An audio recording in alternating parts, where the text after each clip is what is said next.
Assalamualaikum warahmatullahi wabarakatuh. Salam sejahtera bagi kita semua. Perkenalkan, nama saya Rahmatina Hidayati, Eskom MT, dosen tetap Program Studi Sistem Informasi, Fakultas Teknologi Informasi, Universitas Merdeka Malang. Saat ini, saya sedang mengikuti proses sertifikasi dosen gelombang 1 yang diselenggarakan oleh Kemendikti-Saintek tahun 2025. Pada kesempatan ini, saya akan memaparkan salah satu mata kuliah yang saya ampu pada semester genap tahun 2024-2025, yaitu Teknik Peramalan dengan bobot 3 SKS. Mata kuliah ini merupakan mata kuliah pilihan peminatan analisis data. Adapun deskripsi mata kuliah Teknik Peramalan, mata kuliah ini mempelajari berbagai metode dan teknik yang digunakan untuk meramalkan atau memprediksi nilai masa depan berdasarkan data historis. Pembahasan awal difokuskan pada analisis komponen-komponen utama dalam deret waktu, seperti tren, pola musiman, siklus, dan fluktuasi acak. Setiap komponen ini memainkan peran penting dalam membentuk perilaku data dari waktu ke waktu, dan pemahaman yang tepat terhadapnya menjadi kunci dalam menentukan pendekatan peramalan yang paling sesuai. Selanjutnya, mahasiswa akan mempelajari berbagai metode kuantitatif yang umum digunakan dalam teknik peramalan, di antaranya moving average, eksponensial, metode ARIMA, serta model-model lanjutan yang relevan dengan kebutuhan analisis dalam sistem informasi.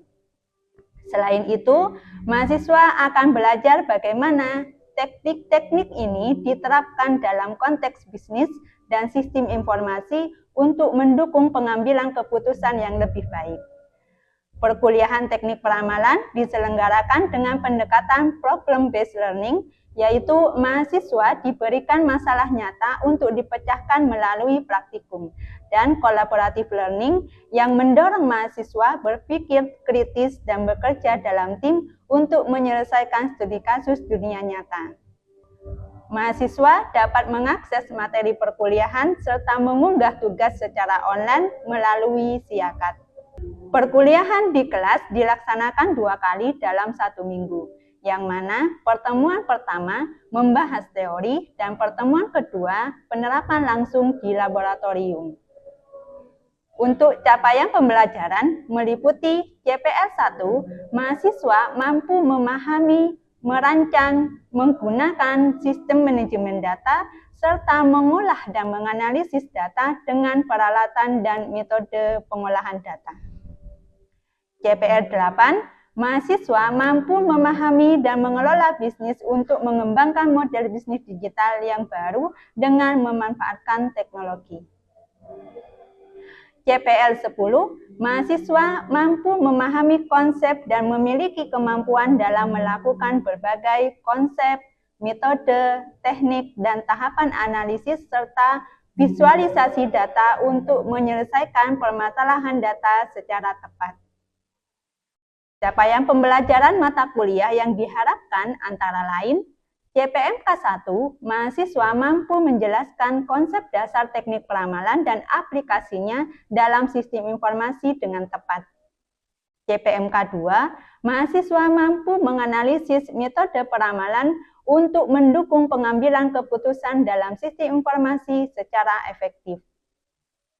Untuk memastikan bahwa proses pembelajaran berlangsung secara sistematis dan terukur, maka disusunlah sub capaian pembelajaran mata kuliah atau sub CPMK sebagai turunan dari CPMK yang dirancang secara lebih spesifik dan operasional sehingga mampu menggambarkan kompetensi yang harus dikuasai mahasiswa pada setiap tahapan pembelajaran. Sub capaian pembelajaran mata kuliah antara lain sub CPMK 1.1, mahasiswa mampu mendeskripsikan pengertian peramalan dan tujuannya dalam konteks sistem informasi. Sub CPMK 1.2, mahasiswa mampu menjelaskan berbagai jenis teknik peramalan yang digunakan dalam sistem informasi. Sub CPMK 1.3, Mahasiswa mampu menjelaskan aplikasi peramalan dalam pengelolaan data dan pengambilan keputusan berbasis informasi. Sub JPMK 2.1, mahasiswa mampu menganalisis teknik peramalan untuk memprediksi tren dan pola dalam data sistem informasi. Sub JPMK 2.2, mahasiswa mampu mendeskripsikan kelebihan dan kekurangan dari berbagai metode peramalan dalam konteks keputusan bisnis. Berikut video pembelajaran di dalam kelas untuk mata kuliah teknik peramalan yang disusun dan dilaksanakan sesuai dengan RPS Program Studi Sistem Informasi. Semoga video ini dapat menggambarkan komitmen saya dalam menciptakan proses pembelajaran yang mendukung pengembangan mahasiswa menjadi lulusan yang kompeten di bidang sistem informasi. Terima kasih. Wassalamualaikum warahmatullahi wabarakatuh.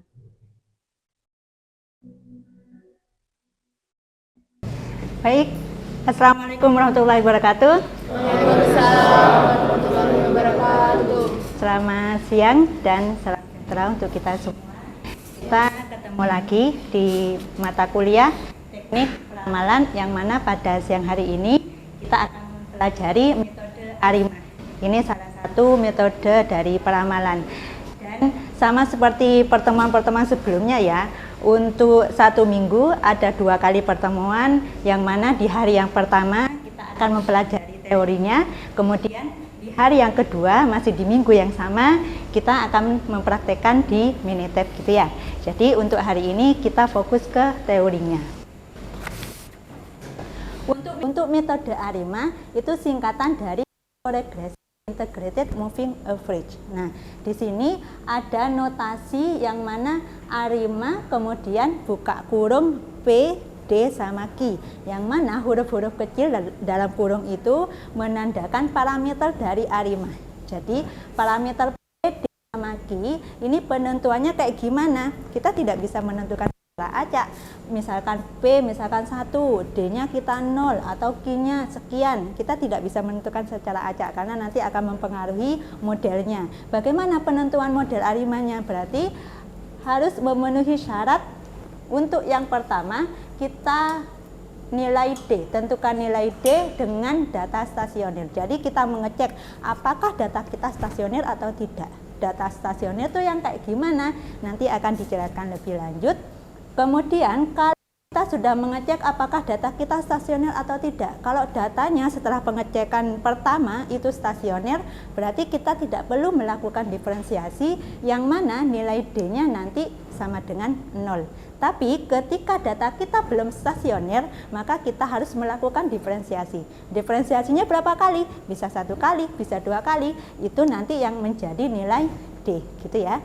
Kemudian proses selanjutnya ketika data sudah stasioner, maka kita menentukan nilai Q.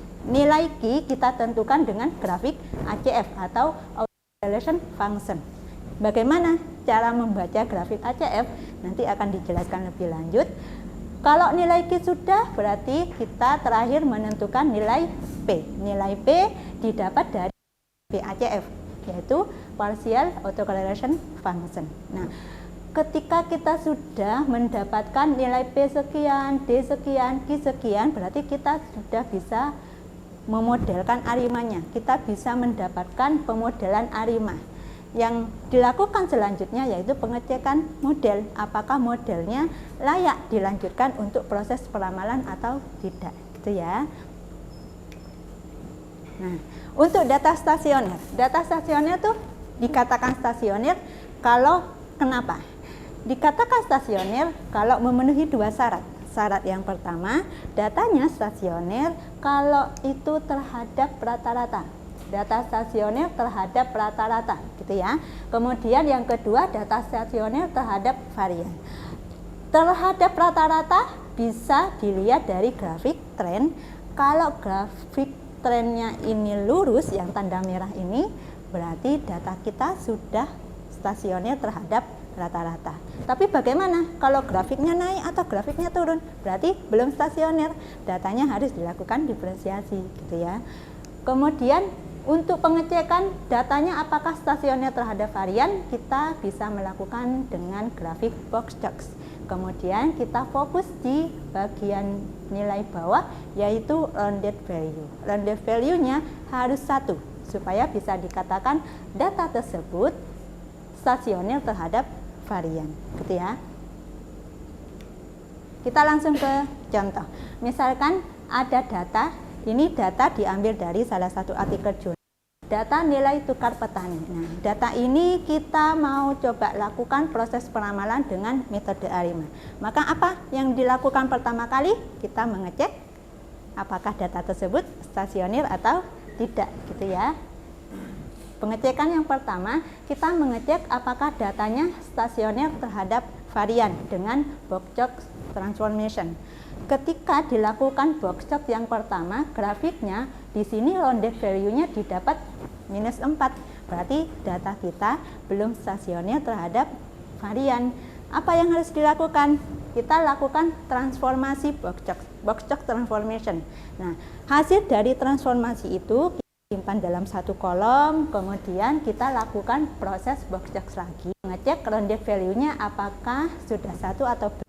Ternyata ketika box check transformation 1 kali, kemudian kita lakukan tes box check lagi, rounded value-nya sudah 1. Berarti data di kolom yang rounded value-nya 1 ini yang akan dicek ke proses apakah datanya stasioner terhadap data, gitu ya. Untuk data awal di sini grafiknya garis merahnya masih naik, berarti data kita belum stasioner terhadap rata-rata. Maka kita lakukan diferensiasi.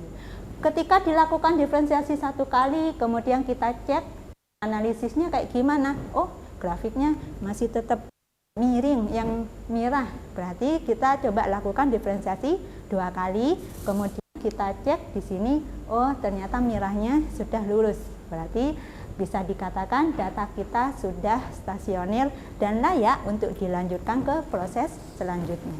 Nah, proses selanjutnya apa untuk metode ARIMA? Yaitu identifikasi model key dengan ACF. Nah, cara baca grafik ACF, autocorrelation function, diperhatikan. Di sini ada garis-garis biru. Ada garis biru. Nah, kita perhatikan garis biru yang ke bawah yang melewati garis merah. Yang garis merah ini adalah garis signifikansi. Jika garis birunya ini melewati pakai untuk nilai Q. Garis birunya ada di leg 1. Berarti nilai ini atau nilai kita 1, gitu ya. Itu untuk penentuan nilai Q. Selanjutnya grafik PACF, partial autocorrelation function. Untuk nilai kita perhatikan garis-garis ke bawah. Di sini yang melewati garis merah yaitu leg 1, kemudian leg 3 dan leg 5. Berarti untuk nilai P yang bisa kita pakai untuk pemodelan ARIMA 1, 3 sama 5, gitu ya. Nah, dari sini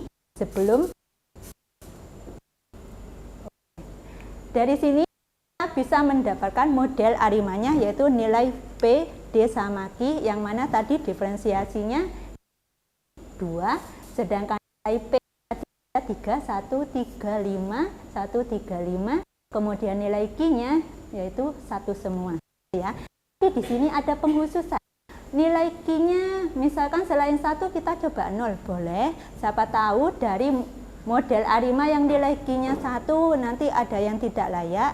Siapa tahu nilai Q yang 0 ini justru yang layak ketika dilakukan pengujian model. Boleh dimasukkan sebagai pengajuan model ARIMA-nya. Dan begitupun dengan nilai P di sini juga kita coba dengan 0, gitu ya.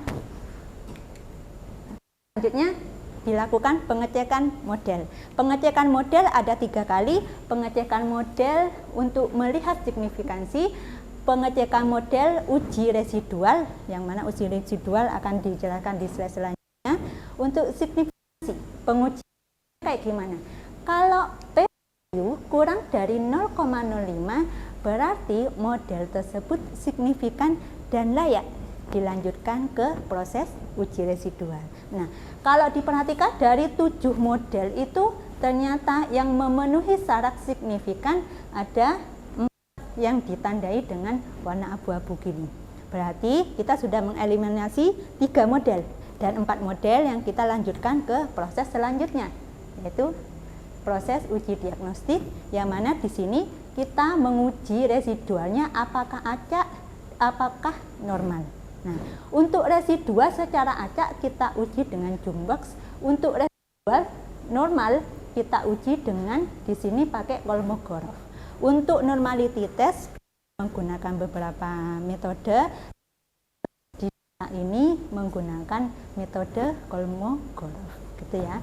Setelah dilakukan uji residual acak sama normal, itu dicek p-value-nya apakah lebih besar dari 0,5.